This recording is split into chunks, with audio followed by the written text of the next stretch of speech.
Good morning, everybody, and welcome to the NEUPC credit checking service contract overview. We wanted to do a launch event with this as the contract was coming around for renewal, and thankfully we were able to get that in place ahead of time, and it will go live at the end of this month on the 29th. And just wanted to give you an overview of what's entailed within that. So if we move to the agenda, we've got the contract overview, so the time frame involved, the availability of the scope and the benefits of that, and then also the the report ordering process, contract management elements, and also feedback. Following this session, there will be another one that is more focused towards end users, in terms of practical tips and so on using the new platform, but we will come to that as we move along. So the CreditSafe contract, it can be found under HE contracts under PFB 2007 NE, and it's due to go live on the 30th of September 2021, and it will run for 4 years. We approached the market to get an understanding of where the contract prices were that we'd been paying previously in terms of our volumes and so on and so forth, and also the various technological benefits and advantages that were available. And from the CreditSafe point of view, it was by far and away the most of the best offer available to us at that time. There was full details of that shared out across UKUPC, and the strategy was approved. So that's why we were able to move to award the contract. As for who is able to access the arrangement, there are 4 consortia currently using this at the moment. That's with the exception of APUC and HEPCU. They were offered the opportunity to take part but chose not to at this stage, although there is scope for them to join at a later date should they wish to do so. So we'll see how that pans out, but these are the member consortia using it as of today.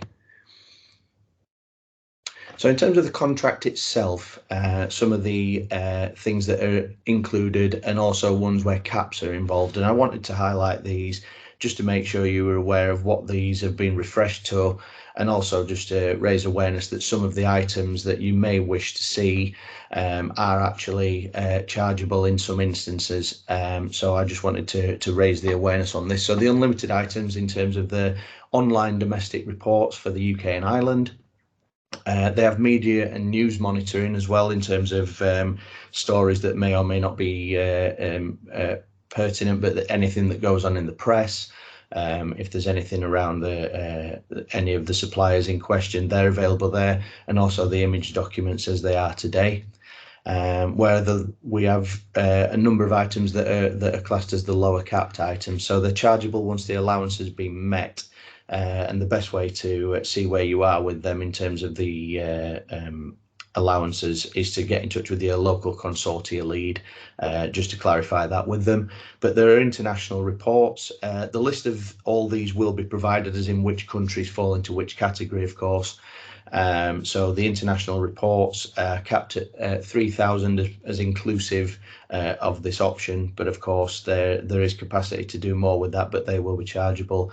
The rest of the world reports, so anything that aren't classed in the international thing, so that's some of the countries that may not have as robust an online system, that can be a little more difficult to find. So we have 160 of those included, but again, chargeable beyond that.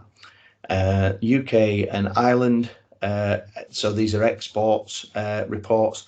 They're capped at 1,000. There's the credit risk monitoring, international company reports, compliance searches, and UK data lists. So as you can see, there's quite a number of varied types of report that can be accessed there. And if you want any more details on them, I think the training session on the 6th of October will cover that in a lot more details in when you would likely use these, where to find them, how to get them, and so on and so forth. So I think that would be useful for anybody who's using the solution on a more frequent basis. So some of the benefits that we were able to secure as part of the discussion around the contract. There were cash savings available for the service using it via this framework versus direct. If each institution was doing it differently, the prices would be higher, and we had that verified. So that was a good news point of it for us in terms of for the membership to be able to use them. There's enhanced features now becoming available. Is included as standard with there's modules and functionality that are being developed. Those will be the subject of webinars going forward. So these will be done on a 3 to 4 monthly basis. So new functionality that you may wish to consider, we'll be able to cover those off, and we can take that and look at that as a option moving forward. There's bespoke training developed for the HE sector to be delivered twice annually. The first of which being on the 6th of October, and the next one will be sometime in the spring. And that'll fold in nicely to the new platform that you may see have being rolled out at the moment. It'll be completed by the 1st of October, and then the training on the 6th will follow. In terms of what you can access, it's not any different in that respect. It's just more of a case of it's laid out slightly differently, but there are some how-to guides available in lieu of the training. So if anybody does want to see that, do let me know. But the training would probably be a good place for everybody who uses this to take part in, just so they're aware of the new layout and the new capabilities. So in terms of the report ordering, there's the online portal as usual for the ordering of the standard reports or anything that's available online. There's a defined offline process for the reports, and these will all be updated and refreshed and put onto HE contracts. So if somebody's wanting to do a particular type of report request, they can go on there and understand where it is, and there'll also be links on there to the training and also to the how-to guides and what have you as well. And the full training, as I said, will be provided on the 6th of October. So the more the merrier for that one, really. So from a framework management point of view, there's liaison with the consortia lead, so the spend can be monitored and managed. So if there's a big spike in that for any particular reason, and how we can look at that contractually to ensure that we're still getting the best prices available for types of reports. And also to flag up any usage spikes as well. They're covered in the monthly reports on the members, so we do that down by account, so it can be identified as to if there's anything that's coming along that we need to be aware of. We can certainly raise that, and that there's regular contact with our dedicated account lead. That's Ella. Unfortunately, she couldn't join us today. She did send her apologies, but she will be leading the training. So you'll be seeing her as well, and ultimately anything that your local consortia leads can't resolve or that we need to pass on, then it can come through myself or through some of the contacts that I can share with you in a little while.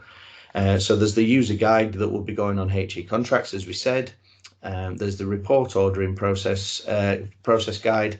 And the contacts for the queries, and there's the link available there to the actual HE contracts itself. And from a point of view of contacts, there's myself on the left hand side, and then from a marketing point of view of anything in that respect, there's Danielle, who joined us recently, and there for general account queries, anything where you need to follow up on anything. Generally, the CreditSafe mailbox there, CreditSafe at neupc.ac.uk, would probably be the best place to receive that. Just for the simple reason that there are a number of eyes on that at any one time, so we can get things sent on quickly and resolved. So in terms of the formal presentation of the overview of the new contract itself, that's all from me. I do hope that the presentation was useful, just to give you an idea of some of the scope and what have you.